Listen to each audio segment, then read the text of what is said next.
pitié de moi. Entendez mes prières!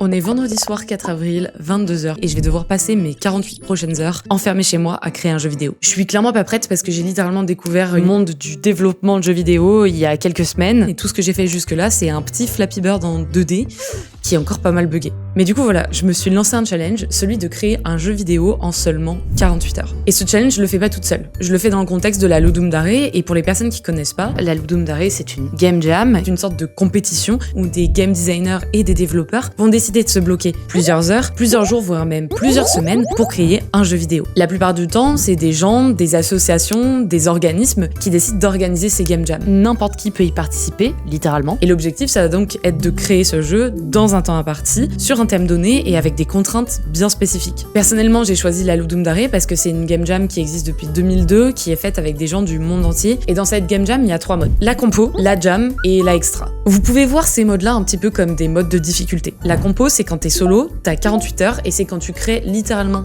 tout de A à Z. Les graphismes, la musique et tout ce qui compose le jeu. La jam, c'est 72 heures, tu peux la faire en solo ou en équipe, mais ce qui est cool, c'est que tu peux utiliser des assets à droite à gauche. Et ensuite, c'est la extra. C'est un mode qui a été ajouté pour les personnes qui pourraient pas créer le jeu dans le temps imparti des 2 modes précédents et qui se mettraient comme objectif 3 semaines pour pouvoir le réaliser. Dans ce mode-là, t'es pas noté. T'es littéralement hors compétition, mais c'est pas grave parce que ça te permet quand même de participer à ce challenge, de te mettre une deadline de 3 semaines et de participer tranquillou. De mon côté, j'ai décidé de prendre le mode jam parce que moi j'ai littéralement zéro connaissance en dev et donc clairement j'aurais pas le temps de faire mes propres graphismes ni même de composer ma propre musique. C'est pas l'objectif. Techniquement, j'ai de samedi 5 avril 3h du matin à mardi 8 avril 3h du matin. Sauf que j'ai une contrainte supplémentaire. Dimanche à 18h, je pars en vacances. Autant vous dire que je vais pas devoir chômer et qu'il y a moyen que je passe littéralement mes prochaines heures, mes fesses sur cette chaise. Ok, vous êtes prêts? Moi honnêtement, je sais pas. Perso, je vais pas commencer à 3h du matin, je vais démarrer à 10h pour qu'on soit dans un bon état d'esprit, quoi.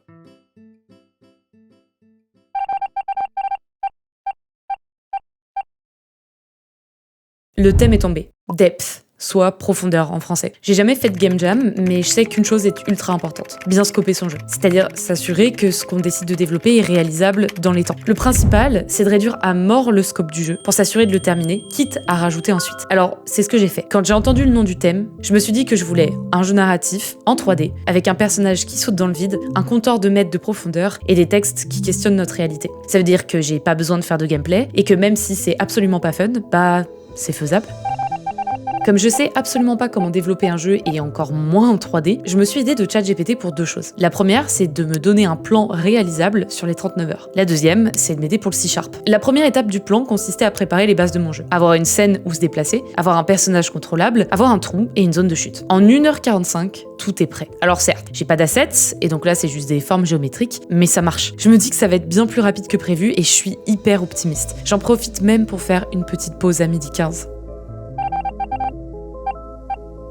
À 12h30, je me dis que j'ai un peu de temps avant de manger. Du coup, j'en profite pour définir et dev la user interface qui affichera la profondeur exacte et les mètres à laquelle se trouve le joueur. En 30 minutes, j'arrive à faire sauter mon joueur dans le vide et savoir exactement à combien de mètres il se situe au fur et à mesure. À côté de ça, j'ai aussi tout le texte de mon histoire en français qui est prêt. Et ici, j'ai fait ma toute première boulette et la plus grave erreur que je réaliserai que bien plus tard. Mais on va y revenir. Parce qu'à 13h, c'est l'heure de la pause. À ce stade, ça avance tellement plus vite que le plan que m'avait annoncé ChatGPT que je me dis que c'est carrément ok de prendre son temps pour la pause déj. Il y a beaucoup de gens qui ne dorment pas et mangent n'importe comment pendant les game jams, alors que c'est tout l'inverse qu'il faut faire pour rester dans un bon état d'esprit.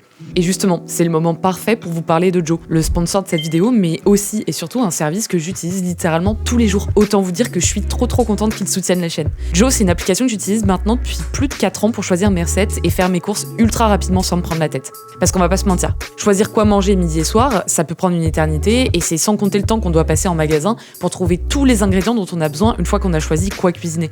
Bah avec Joe, c'est hyper simple. Tu choisis ton supermarché habituel, t'indiques combien vous êtes, ce que t'as comme matos et les éventuelles restrictions alimentaires, tu choisis les recettes qui t'intéressent et tu peux même filtrer par catégorie. Joe te génère une liste de courses automatiquement que tu peux ajuster, genre là par exemple j'ai suffisamment d'ingrédients à la maison et ici je préférerais une autre marque. Et tu peux même ajouter d'autres aliments parce que t'as accès à tous les rayons de ton magasin. Tu valides ton panier, tu choisis un créneau de quand t'allais récupérer tes courses et t'as plus qu'à confirmer, payer et aller chercher tes courses. Et pour cuisiner, bah c'est ça où c'est vraiment trop bien. T'as accès aux recettes détaillées avec même les retours d'autres utilisateurs pour les ajuster si besoin. Je parle littéralement de cette application à toutes les personnes que je connais depuis que je l'ai et c'est un gain de temps considérable. Il y a 0 abonnement, juste des frais de service et de recherche de réduction qui, je crois, s'élèvent à environ 1,50€ par commande. Mais aujourd'hui, Joe vous régale parce qu'il vous offre 10€ sur vos 3 premières commandes dès 60€ d'achat avec le code WhatTheFux10. Ça vaut littéralement le coup de le tester et du coup, si ça vous intéresse, je vous mets le lien de l'application en description. En attendant, moi les gars, je m'y remets parce que c'est pas tout, mais j'ai un jeu à terminer. À 14h30, je décide de développer une fonctionnalité qui m'affiche les textes en fonction du niveau de profondeur. Comme ça, je gère le rythme et je sais exactement quel texte s'affiche et quand. Comme j'ai pas prévu que l'histoire soit super longue, je note direct les textes dans les zones faites pour dans Unity. Et là, c'est ma deuxième erreur. On y revient très vite, vous allez voir, mais la Moïne du futur n'est pas prête pour ce qui va lui arriver. On est désormais 15h40 et tout se passe hyper bien. En 20 minutes, je rajoute une dernière fonctionnalité. Le fade to black après le dernier dialogue. À ce stade-là, je vous jure, je me sens comme une génie. Je me dis que tout est prêt et qu'il manque plus que le trou à créer pour pas que mon joueur tombe juste dans le vide infini de la scène Unity. Ça devrait être facile, non ? Bah, c'est là que l'enfer commence.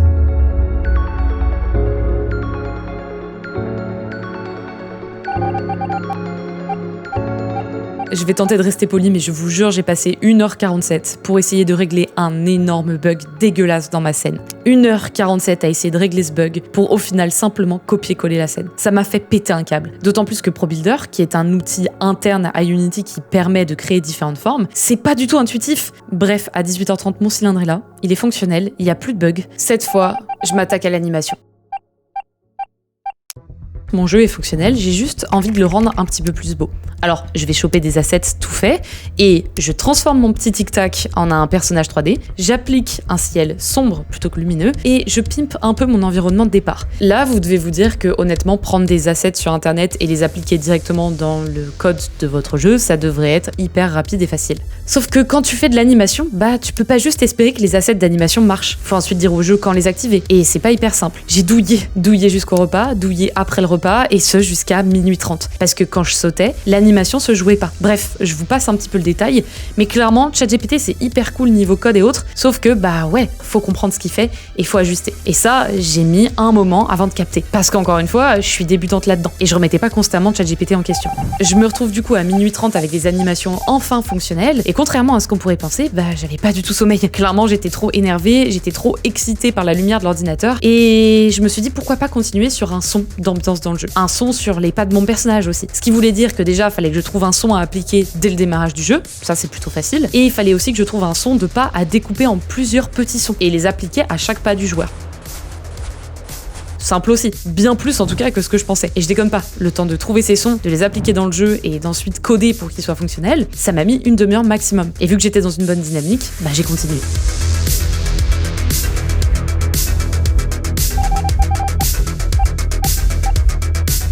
À ce stade, si j'avais un conseil à donner, ce serait faire des pauses. Faire des pauses, c'est bien. Et j'aurais clairement dû en faire à ce moment-là. Ça évite des erreurs débiles, ou même de tourner en rond sur un bug tout pété qu'on aurait résolu bien plus vite avec un cerveau fonctionnel. Parce que là, en voulant faire mieux, bah j'ai abusé. J'ai enlevé le cylindre, j'ai ajouté des particules. Ça, c'est simple. Mais j'ai pété mon crâne en voulant faire un mouvement de caméra du menu à la vue FPS. Un réel enfer, qui était clairement pas nécessaire. J'ai bugué un temps infini sur ça, à l'aide en fait. J'ai aussi tenté de faire un effet d'écriture machine, mais quand j'ai tenté de coder ça, ça a fait sauter tout mon code précédent. Et du coup, ça m'a fait sauter toutes mes lignes de dialogue que, je vous rappelle, j'avais rentré directement à la main dans Unity. Donc je les avais plus. Je venais de littéralement toutes les perdre. J'ai dû tout refaire de mémoire. Au final, j'en avais marre. Alors j'ai juste trigué une musique spéciale à 12 000 mètres de profondeur et ajouté une petite interface sur le jeu, un petit HUD qui indique les touches de mon jeu. Et d'ailleurs, ce HUD fait assez mal parce que mon export Figma a refusé littéralement de se faire avec un fond transparent. Impossible de savoir pourquoi. Du coup, c'est juste crado. Mais bon, ça marche. Bref, il est 4h du mat. J'ai enchaîné 16 heures de développement d'affilée en une journée. Je suis dans un état pitoyable, mais je me dis que demain, j'ai plus qu'à tester mon jeu, faire une build, le poster et partir en vacances. Est-ce que c'est ce qui va se passer ?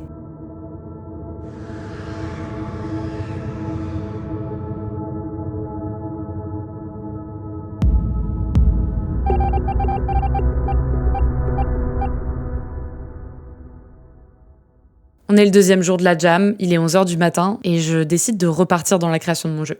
Quand 7 heures plus tôt je me disais que tout ce que je ferais ce serait d'exporter le jeu et de s'arrêter là, Au final, au réveil, j'ai eu une envie de faire plus. Mon plan de la journée, ajouter un souffle de fin au dernier dialogue, ajouter un menu pause, faire fonctionner la caméra de transition du menu au joueur. En 1h30, j'arrive à faire tous les réglages de son et le HUD de pause. Mais un bug fait son apparition. Les boutons ne marchent pas. Je décide de pas faire les mêmes erreurs qu'hier, je me casse pas la tête dessus et je contourne le problème en enlevant les boutons et indiquant tout simplement les inputs resume sous forme de texte. Il est midi, je me dis que ça va le faire, c'est pas hyper propre, mais c'est fonctionnel. De nouveau, je fais ma petite pause déj et à 13h, je recommence. À ce stade, il me reste la transition de caméra et régler tous les bugs aussi. Spoiler, la transition de caméra fonctionne, mais ça m'aura pris tout l'après-midi, tout ça pour que ça se termine avec une caméra dans le cul de mon personnage. Je suis épuisée, je suis pas douchée, ma valise est pas faite, je meurs d'envie de profiter du soleil, et à 16h30, j'exporte la build sans l'effet de text typing machine. Tant pis, le jeu se fait de A à Z, si je rajoute des choses, je sais que ça va rajouter des bugs, alors je m'arrête. La build s'exporte, je la poste, je mets la description, je publie un post sur le forum de la Ludum Dare pour prévenir les gens que mon jeu est prêt, et c'est terminé.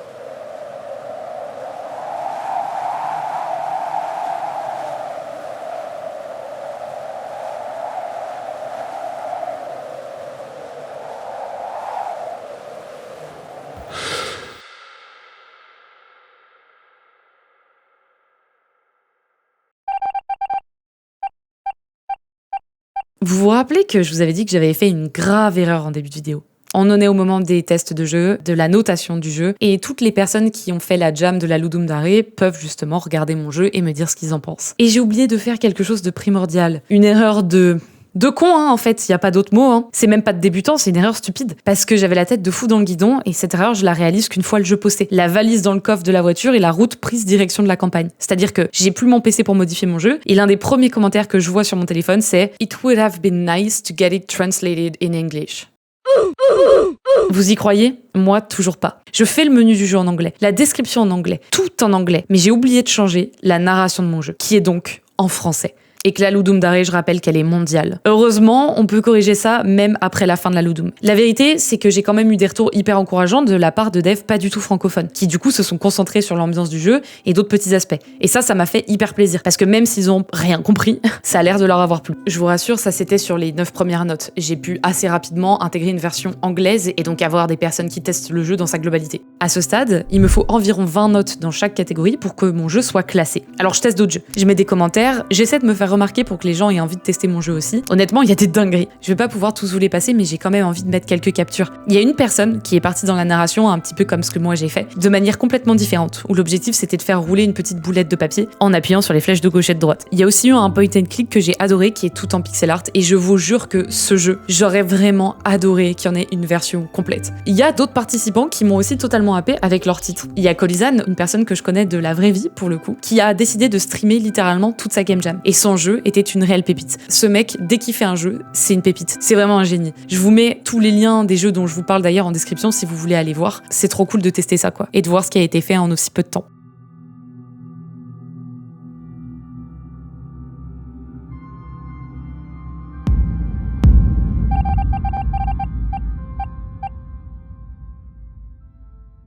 Bon.